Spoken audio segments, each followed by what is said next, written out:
ఈ నెల 22న కరీంనగర్లో జరిగిన యోగా పోటీలలో విజేతలుగా నిలిచిన యోగా సాధకులకు ఆదివారం సూర్యాపేట ఉన్నత యోగా శిక్షణ కేంద్రం యోగా గురువు చాడపాపిరెడ్డి ఆధ్వర్యంలో ఘనంగా సన్మానించారు.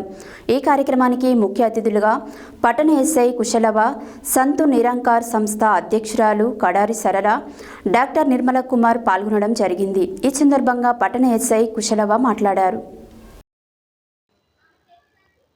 ఈ నెల 22న కరీంనగర్లో జరిగిన యోగా పోటీలలో విజేతలుగా నిలిచిన యోగా సాధకులకు ఆదివారం సూర్యాపేట ఉన్నత యోగా శిక్షణ కేంద్రం యోగా గురువు చాడపాపిరెడ్డి ఆధ్వర్యంలో ఘనంగా సన్మానించారు. ఈ కార్యక్రమానికి ముఖ్య అతిథులుగా పట్టణ ఎస్ఐ కుశలవ, సంతు నిరంకార్ సంస్థ అధ్యక్షురాలు కడారి సరళ, డాక్టర్ నిర్మల్ కుమార్ పాల్గొనడం జరిగినది. ఈ సందర్భంగా పట్టణ ఎస్ఐ కుశలవ మాట్లాడుతూ ప్రస్తుత పరిస్థితులలో యోగా ప్రతి ఒక్కరికి అవసరమని అన్నారు. మానసిక ఒత్తిడితో ఎంతోమంది బాధపడుతున్నారని, వారు యోగా చేయడం వలన ఆరోగ్యంతో పాటు క్రమశిక్షణ, సహనం, ఓపిక ఏర్పడుతుందని తెలిపారు.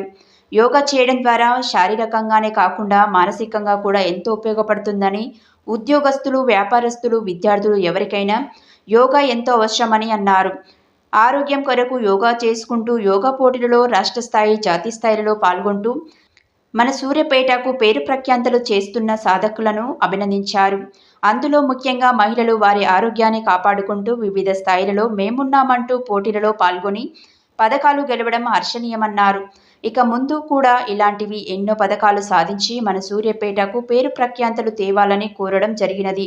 ప్రస్తుత తరుణంలో కంప్యూటర్ టెక్నాలజీ పెరగడంతో సైబర్ నేరగాళ్ల మోసాలకు పాల్పడుతున్నారని, వారి పట్ల అప్రమత్తంగా ఉండాలని తెలియజేశారు. ఈ కార్యక్రమంలో సాధకులు భాస్కరాచారి, సుదర్శన్ రెడ్డి, సుధాకర్, మమత, వి లింగయ్య, మల్లారెడ్డి, కోరట్ల శ్రీనివాస్, బాణాల శ్రీనివాస్, సుజాత, కిరణ్మయ్, సామ్రాజ్యం, స్వరూప, కల్పన, ధనలక్ష్మి, జయలక్ష్మి, మంజుల, అనిత, శ్రీదేవి, నాగలక్ష్మి, ఓ లింగయ్య, కృష్ణారెడ్డి, డాక్టర్ సతీష్, సైదులు తదితరులు పాల్గొన్నారు.